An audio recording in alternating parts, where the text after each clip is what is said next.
Vamos a hablar de patologías del cristalino. Lo importante de la patología del cristalino, nosotros queremos que ustedes aprendan la importancia, sobre todo en los niños, en la prevención de la ambliopía. Conozcan el tratamiento de todas las patologías que va a tener el cristalino y la importancia de los medios transparentes del ojo, formando la parte de una de ellas y una de las porciones importantes en los vicios de refracción. Tiene una embriología, una anatomía y vamos a ver las diferentes patologías que va a tener el mismo en la alteración, en la transparencia, de la posición, de la forma y cómo se trata el mismo. Bien, el cristalino es un lente intraocular que tiene una forma biconvexa, que está situado por detrás del iris, por delante del cuerpo vítreo y forma las estructuras de los medios transparentes del ojo, como ustedes pueden ver acá en la parte inferior, que es la córnea, el humor acuoso, el cristalino y el vítreo son los medios transparentes del ojo. A su derecha también pueden ver que está adherido por los músculos ciliares, que son los que le van a cambiar la curvatura al mismo para permitir el enfoque, tanto de la visión lejana a la visión cercana a través de la acomodación y convergencia. La diferente estructura en forma embriológica, vamos a ver después en los niños que pueden perder y alterarse durante la embriología y provocar la catarata embriopática o hereditaria. Entonces, hemos dicho que es un lente intraocular que forma parte de los medios transparentes del ojo, por lo tanto, es un cristalino, es transparente. Si tiene alteración en la transparencia, se va a llamar catarata, cualquier opacidad que tenga. Alteración en la posición, hemos dicho que estaba por detrás del iris, sostenidos por los procesos ciliares a través de la zónula, que cambiaba la acomodación y convergencia para enfocar las imágenes. La alteración en esa posición, si es suave, puede ser una subluxación, si es total, una luxación. Y tenemos también la alteración en la forma, que puede ser una esferofaquia o lenticono.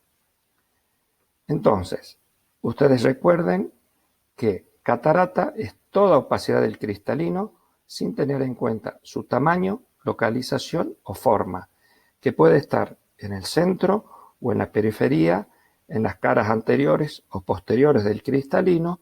Cualquier opacidad se va a llamar catarata.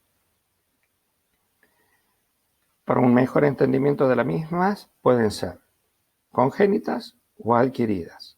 Dentro de las adquiridas tenemos seniles, traumáticas, complicada, patológica o secundaria. Esta última es muy importante también que las recuerden por su tratamiento. ¿Cómo estudiamos un paciente con catarata? Se hace un interrogatorio, se toma la agudeza visual, un examen directo que ustedes van a hacer sobre el paciente con linterna, lo sientan en la lámpara de hendidura y van a poder realizar la biomicroscopía, que es ese microscopio que nosotros tenemos, que tiene una parte de iluminación y una parte óptica, también donde van a tomar la presión ocular, y con la oftalmoscopía, que puede ser directa o indirecta. Es ley ya estudiar el reflejo rojo. Todo pediatra y neonatólogo tienen la obligación de estudiar el reflejo rojo, que nos va a indicar que los medios transparentes que vimos anteriormente, córnea, humor acuoso, cristalino y humor vítreo, estén transparentes y el médico pueda ver ese reflejo rojo. Si hay una alteración en esos medios, ustedes tienen que recordar que el método complementario para poder estudiar la anatomía de ese ojo y cómo se encuentra es la ecografía. Si bien el lente intraocular tiene unas dioptrías, es importante recordar que a través de la biometría nosotros podemos estudiar la graduación óptica que tiene ese cristalino que va a necesitar ser reemplazado, que ronda entre los 18 y los 22 dioptrías. Dentro de las cataratas del adulto, de las adquiridas, nosotros tenemos que, según la estructura que se opacifique, puede ser cortical, nuclear o subcapsular. Posteriormente, cuando está todo opacificado, va a ser una catarata total que la podemos ver a simple vista. Cuando esa catarata es total y está por detrás del iris, ustedes van a ver que se llama una leucocoria. Ya vamos a ver la importancia de este término que queremos ir, que ustedes vayan recordando en el niño. Esa catarata, esa opacidad puede ser total, que la pueden ver a simple vista, o que necesiten la lámpara de hendidura, como en esta imagen que ustedes pueden ver, que es como un vidrio esmerilado, que es la catarata subcapsular posterior, que se da en las personas que están consumiendo corticoides, principalmente los asmáticos o en pacientes con artritis reumatoidea o alguna otra enfermedad que necesite alguna inmunosupresión, nos puede provocar este tipo de catarata. Y acá, una catarata total, como decíamos, la pueden ver con el examen directo. No necesitan otro estudio o método complementario para diagnosticar, pero sí es importante que ustedes no pueden ver el fondo de ojo de este paciente y realizar, ¿qué método complementario habíamos hablado? La ecografía. Y para saber las dioptrías que necesitaría este lente al ser reemplazado, ya vamos a ver, pueden realizar una biometría. ¿Cómo va a consultar este paciente? ¿Qué característica va a tener? Va a ser disminución de la agudeza visual, encandilamiento, alteración de la percepción del color, va a notar que empieza a mejorar su visión cercana por la miopización que suele provocar las cataratas nucleares y pueden presentar en algunos casos una diplopía monocular. Como toda patología, puede tener diferentes estadios evolutivos. Puede empezar en forma incipiente hasta una catarata hipermadura.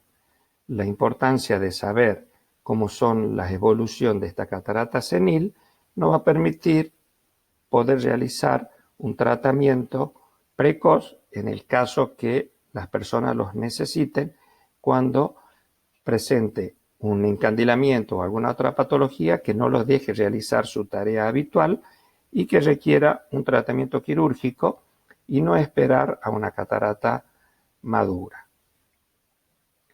Acá pueden ver otra imagen de la opacificación del cristalino, cómo se ven todos los cortes de la córnea, la primera imagen, el humor acuoso, la primera del cristalino, la corteza, el núcleo, como se ve perfectamente, y la cápsula posterior. Ustedes pueden ver toda la estructura en un corte con la lámpara de hendidura que se ve toda la biomicroscopía del segmento anterior del ojo. Nuevamente, como podemos ver, un lente intraocular opacificado y como se puede ver, una catarata total. Es importante conocer la catarata traumática. Ustedes pueden ver esta imagen característica, se llama roseta de contusión. Ustedes tienen que diagnosticar y saber que este tipo de catarata se da únicamente por un traumatismo. Es importante conocerlo porque pueden llegar a diagnosticar o a necesitar saber que puede haber otras estructuras del ojo comprometido por el traumatismo y no tener sorpresa postquirúrgico. Siempre es importante el interrogatorio para poder determinar la evolución y el tiempo de ese traumatismo. Una catarata complicada puede darse posterior a una uveitis, como en este caso. Ustedes ven cómo queda la pupila adherida, como si fuera en trébol, cómo se va dilatando y queda la impronta sobre el cristalino. En una catarata traumática, esta impronta que puede llegar a quedar sobre el cristalino se llama anillo de Vossius, que es como la huella digital cuando ustedes marcan en un papel. Bueno, es lo mismo, el iris al apoyar sobre el cristalino en forma traumática o en este caso cuando está inflamado, ustedes van a ver cómo queda la impronta sobre la cápsula anterior del cristalino del iris.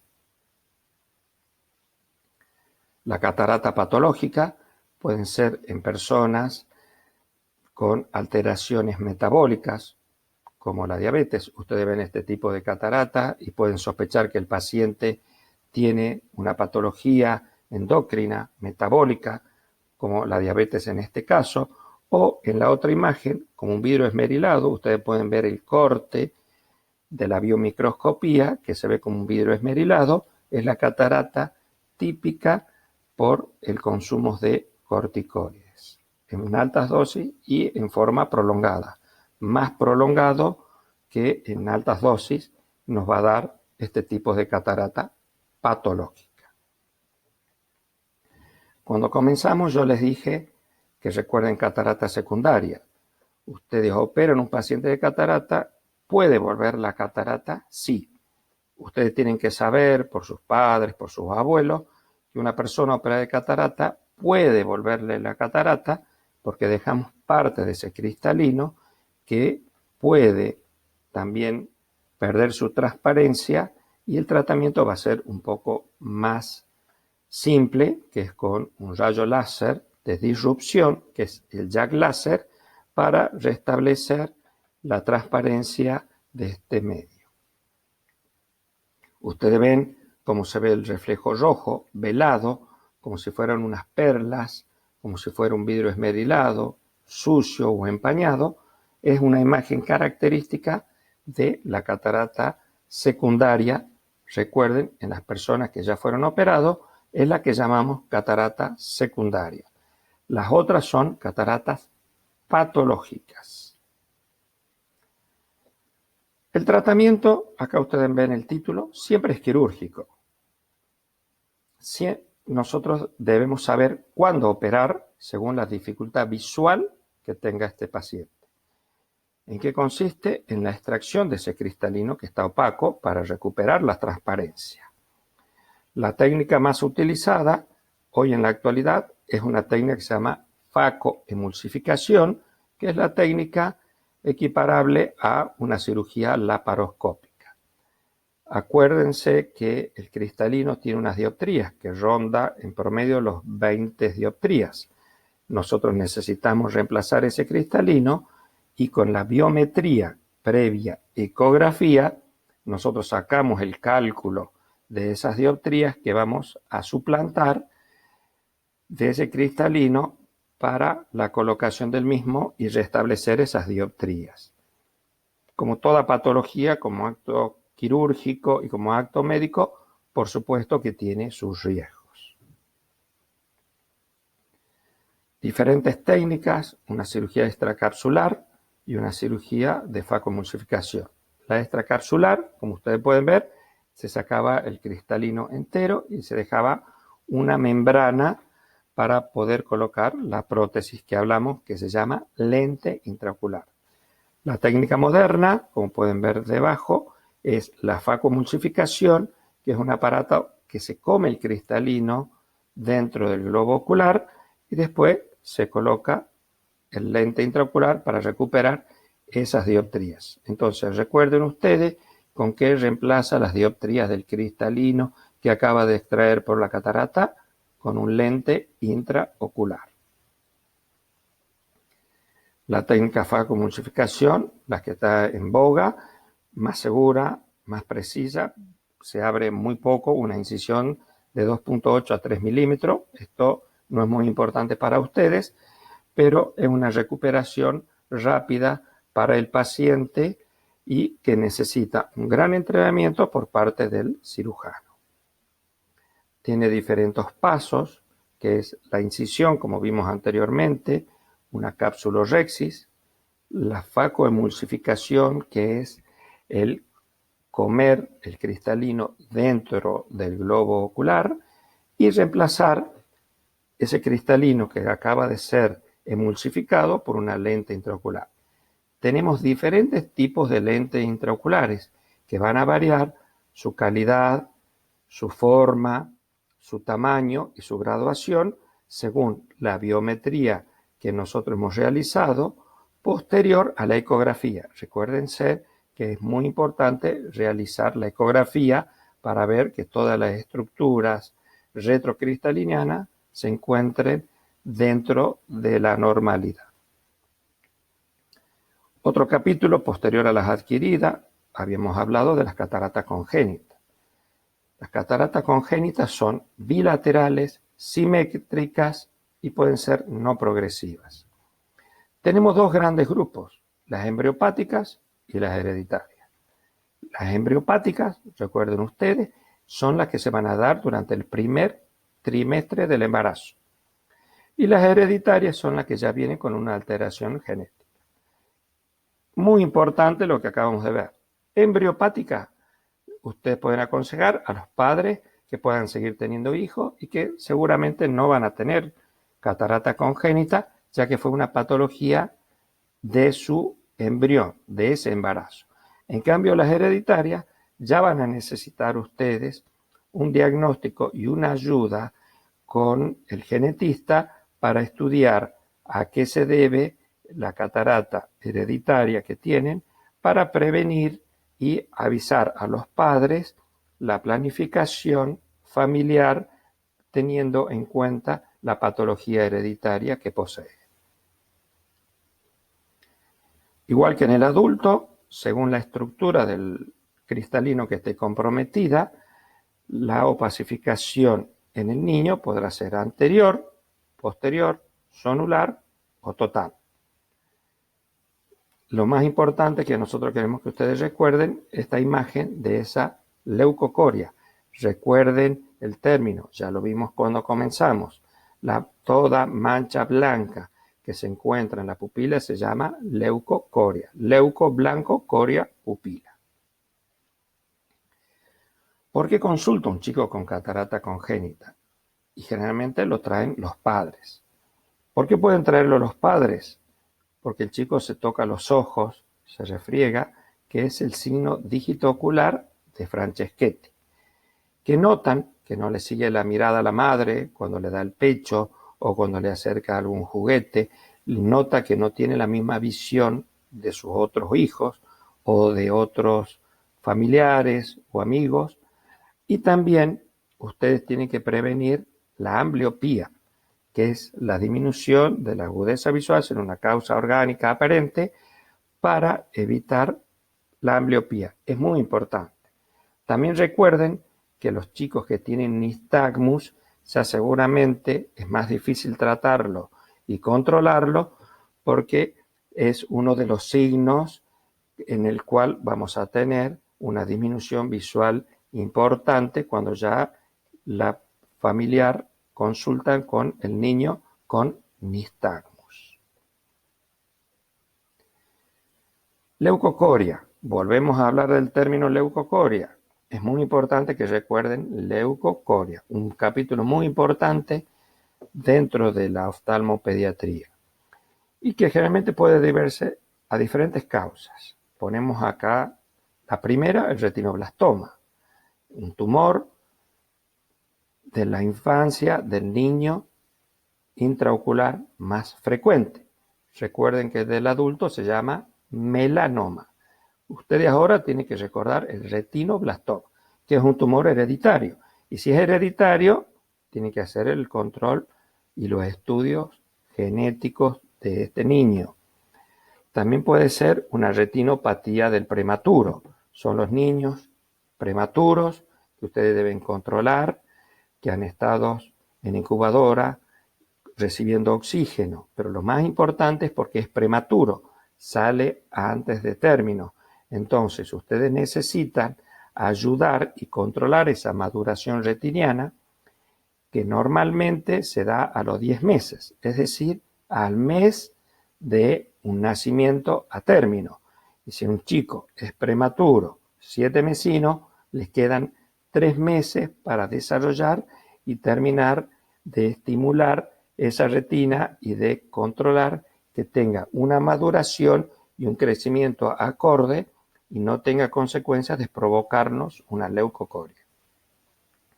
Hay otras patologías como la enfermedad de Coats, las toxoplasmosis, toxocariasis, persistencia de vitrio primario, desprendimiento de retina, persistencia de fibras hialinas y algún otro tumor.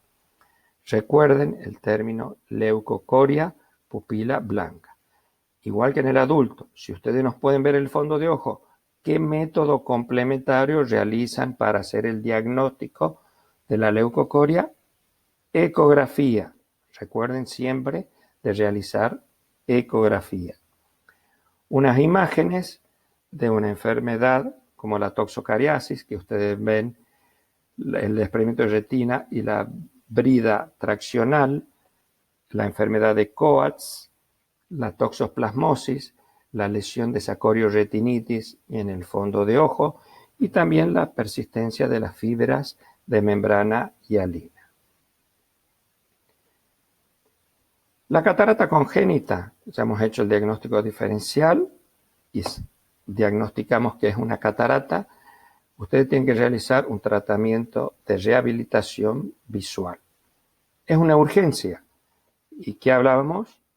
Evitar la ambliopía. Si ustedes van a sacar el cristalino, recuerden que tiene unas dioptrías de 18 a 20 dioptrías, ese niño va a tener una ambliopía si no reemplazan esas dioptrías. ¿Qué lo pueden hacer? Con un anteojo, en un niño, lo tienen que hacer con un lente de contacto, y en los mayores de 2 a 4 años pueden utilizar un lente intraocular. Importante, a partir de los 2 o 4 años de edad se puede colocar un lente intraocular. En los bebés tienen que usar lente de contacto y en algunos casos también hay que utilizar una corrección aérea para reemplazar las dioptrías del cristalino que fue extraído mediante la técnica quirúrgica. También existen alteraciones de la posición.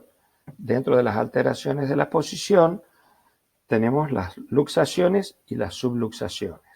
Dos de las enfermedades más frecuentes de provocar una subluxación del cristalino son el síndrome de Marfan, que va a luxar al mismo hacia arriba y hacia afuera. También existe otra patología, como el síndrome de Weill-Marchesani, que el cristalino va a estar luxado hacia abajo y hacia adentro. Son pacientes que van a consultar por disminución de la visión, diplopía monocular, iridodonesis, o pacientes que van a consultar, es decir, doctor, tengo mucha fluctuación en la visión. Según la posición, como yo me ubico o coloco la cabeza, voy a tener mejor o mayor visión. Es por ese movimiento de la subluxación del cristalino. Para ir terminando, también recuerden ustedes que existen las alteraciones de la forma, que pueden ser esferofaquia o microfaquia. La esferofaquia, como el nombre lo indica, el cristalino en vez de tener una forma de biconvexa va a tener una forma de esfera. La microfaquia va a ser un lente más chico y también hemos puesto abajo en la parte inferior, cuando tienen forma de cono, puede ser un lenticono. Recuerden que es una estructura fundamental en la refracción debido a su poder óptico y a su transparencia. Recuerden que interviene en la visión de cerca, que es la acomodación y convergencia, que con la edad, a partir de los 40 años, se produce lo que se llama la presbicia, que va a necesitar suplantar con un lente positivo, esférico positivo, esta pequeña hipermetropía que se desarrolla por la alteración en la acomodación del cristalino, que es lo que conocemos como el nombre de presbicia, que se puede dar a partir de los 38, 40, 42 años, es la edad habitual. Si pierde la transparencia, la opacificación más conocida es la catarata. Cuando esta se presenta en niños, es una urgencia oftalmológica y ustedes tienen que prevenir la ambliopía.